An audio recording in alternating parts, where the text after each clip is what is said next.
नमस्कार जोहार, चलते हैं झारखंड की ताजा खबरों की ओर। लेकिन उससे पहले अगर आपने अभी तक इस चैनल को सब्सक्राइब नहीं किया तो कर लें, जिससे कि आपको झारखंड सुबह की ताजा खबर रोजाना मिलती रहे।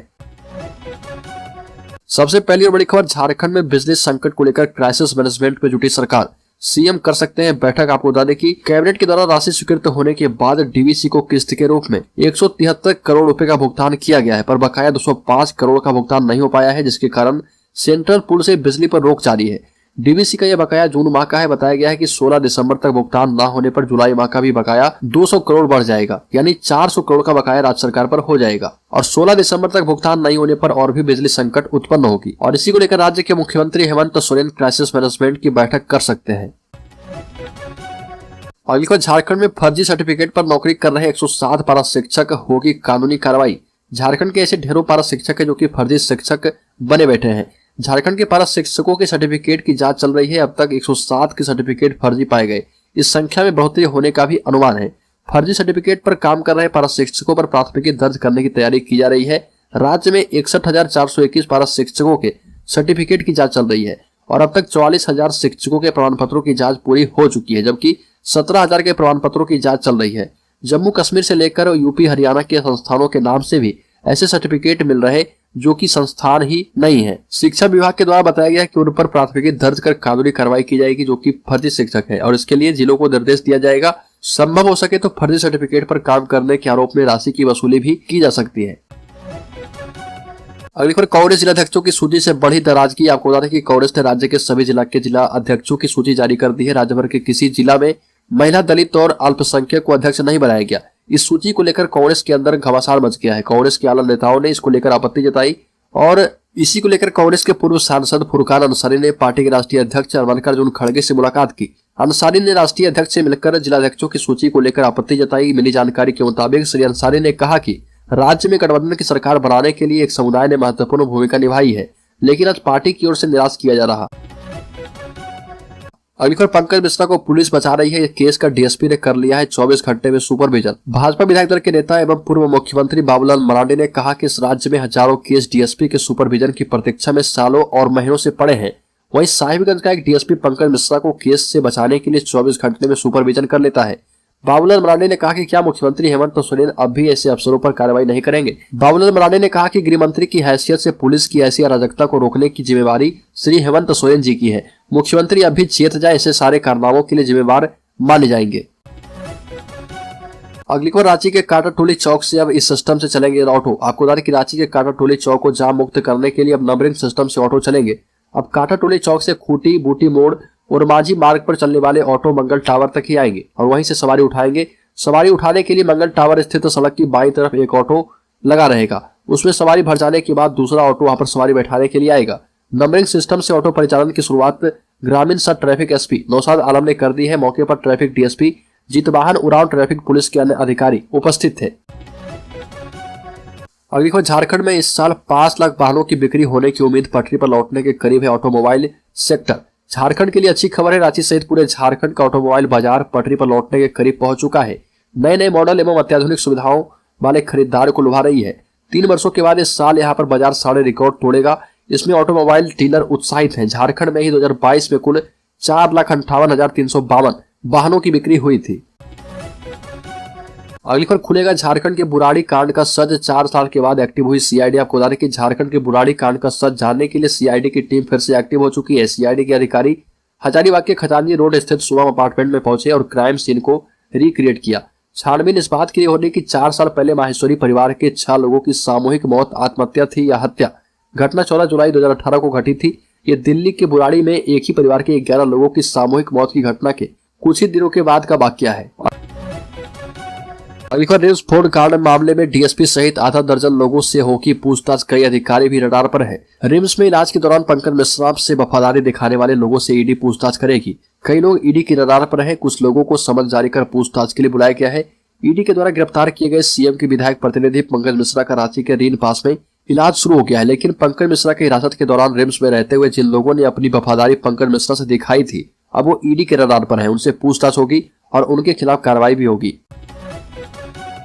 और धनबाद की धरती फिर से हुई लाल। शादी समारोह में जमीन कारोबारी की हत्या। धनबाद में एक जमीन कारोबारी की गोली मारकर हत्या कर दी गई। हत्या उस वक्त की गई जब वह शादी समारोह में शामिल होने पहुंचे थे। घटना सरायकेला थाना क्षेत्र का है। कोयलांचल की धरती एक बार फिर से गोलियों की तड़तड़ाहट से गूंज उठी। देर रात सरायढेला थाना क्षेत्र के बगुला बस्ती में एक शादी समारोह में जमीन कारोबारी अजय पासवान को अपराधियों ने गोली मार दी। इसके बाद उन्हें अस्पताल पहुंचाया गया, जहां पर डॉक्टरों ने उन्हें मृत घोषित कर दिया। अगली खबर साहिबगंज जिले के बड़हड़वा में टेंडर विवाद में मारपीट मामले में पुलिस का पूरा अनुसंधान कटघरे में आ गया है। विवादों से पुलिस का पीछा छूटता नहीं दिख रहा। अब इस कांड के अनुसंधानकर्ता एएसआई सरफुद्दीन खान ईडी के बुलावे पर पहुंचे थे और रांची स्थित ईडी कार्यालय के क्षेत्रीय कार्यालय आए थे। ईडी की पूछताछ में बड़ा खुलासा करते हुए बताया कि पंकज मिश्रा एवं मंत्री आलमगीर आलम को उन्होंने नहीं, कांड के पर्यवेक्षणकर्ता तत्कालीन डीएसपी प्रमोद कुमार मिश्रा ने प्राथमिकी दर्ज होने के 24 घंटे के भीतर ही क्लीन चिट दे दी थी। अगली खबर सीआईपी के डॉक्टरों ने की पंकज मिश्रा की जांच, कहा अफीम युक्त दवाओं के हैं आदि। अवैध खनन मामले में मनी लॉन्ड्रिंग के तहत अनुसंधान के दौरान गिरफ्तार पंकज मिश्रा को केंद्रीय मनोचिकित्सालय संस्थान के नशा मुक्ति केंद्र में भर्ती किया गया। सीआईपी निदेशक डॉक्टर वासुदेव दास ने बताया कि जांच में पता चला है कि वह अफीम युक्त दवा लेने के आदी थे। उन्हें पैनक्रियाटिस है। दर्द होने पर वह 2 वर्ष से अधिक समय से इस तरह की दवा ले रहे थे। अगली खबर मुख्यमंत्री हेमंत सोरेन और यूपीए के खिलाफ फूटा राजद नेताओं का गुस्सा। आरजेडी अध्यक्ष ने सीएम को दी चेतावनी। रांची में राजद नेताओं की बैठक हुई, जिसमें पार्टी नेताओं ने सीएम हेमंत सोरेन और यूपीए पर निशाना साधा। इस बैठक में मुख्यमंत्री की खतियानी जोहार यात्रा का जिक्र करते हुए राजद प्रदेश अध्यक्ष महासचिव संजय प्रसाद यादव ने कहा कि बिना प्रदेश संगठन और पार्टी आलाकमान के राजद का कोई नेता कार्यकर्ता इस कार्यक्रम में शामिल नहीं होगा। इस बैठक में मंच से ही राजद के प्रदेश अध्यक्ष संजय सिंह यादव और प्रदेश प्रधान सचिव ने मुख्यमंत्री और झारखंड मुक्ति मोर्चा कांग्रेस को चेतावनी दी और इससे ऐसे कयास लगाए जा रहे हैं कि सरकार में शामिल होने के बावजूद राजद के अंदर अपनी उपेक्षा को लेकर काफी उबाल और नाराजगी है। राष्ट्रीय जनता दल ने कहा कि लालू प्रसाद यादव ने अपनी सीटों का त्याग करके गठबंधन और सरकार बनवाई है। ऐसे में हमें नजरअंदाज करने की कोशिश सरकार में बैठे लोग कांग्रेस और झारखंड मुक्ति मोर्चा के नेता नहीं करें। अगली गृह विभाग में लगभग 20,000 पद खाली। अभ्यर्थियों की पात्रता भी हो चुकी है तय। वर्तमान में गृह विभाग में लगभग पुलिस के 20,000 पद खाली है। ऐसे में 13,000 पदों पर भर्ती होने से पुलिस विभाग को काफी राहत मिलने वाली है। सिपाही भर्ती के लिए ली जाने वाली परीक्षा को लेकर अभ्यर्थियों की पात्रता भी तय कर दी गई है। नई रूलबुक में सिपाही की नियुक्ति के लिए अभ्यर्थियों को मान्यता प्राप्त शैक्षणिक संस्थानों से 10वीं और इंटरमीडिएट होना अनिवार्य किया गया है। साथ ही आपको बता दें कि झारखंड पुलिस में 13,000 पदों पर सिपाही भर्ती की प्रक्रिया जल्द शुरू होने वाली है।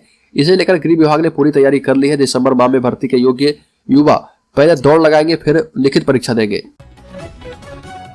अगली खबर मुख्यमंत्री हेमंत सोरेन एक्शन में है। मुख्यमंत्री विधानसभा सत्र से पूर्व जिलों में जाकर के विकास कार्यों की समीक्षा करेंगे। नई योजनाओं की भी करेंगे शुरुआत।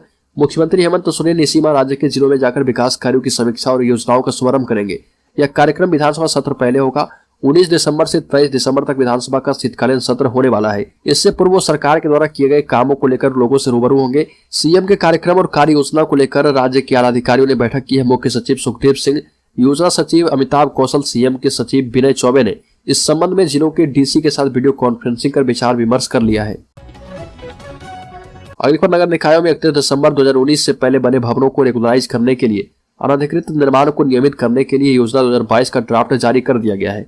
नगर विकास विभाग ने ड्राफ्ट पर 20 दिसंबर तक आपत्ति एवं सुझाव मांगे हैं, लेकिन अभी तक मात्र 2 आपत्तियां ही मिली है। इस बार भवनों को रेगुलराइज करने का नियम ऐसा है कि उसमें कुछ संशोधन हो तो रांची के 1.5 लाख भवन मालिकों को बड़ा फायदा होगा। पहली बार लोगों को ऐसा मौका मिलने जा रहा जब नए घर का नक्शा पास कराने से 6 रुपए प्रति वर्ग फीट सस्ता पहले से बने घर को रेगुलराइज करना किया जाएगा।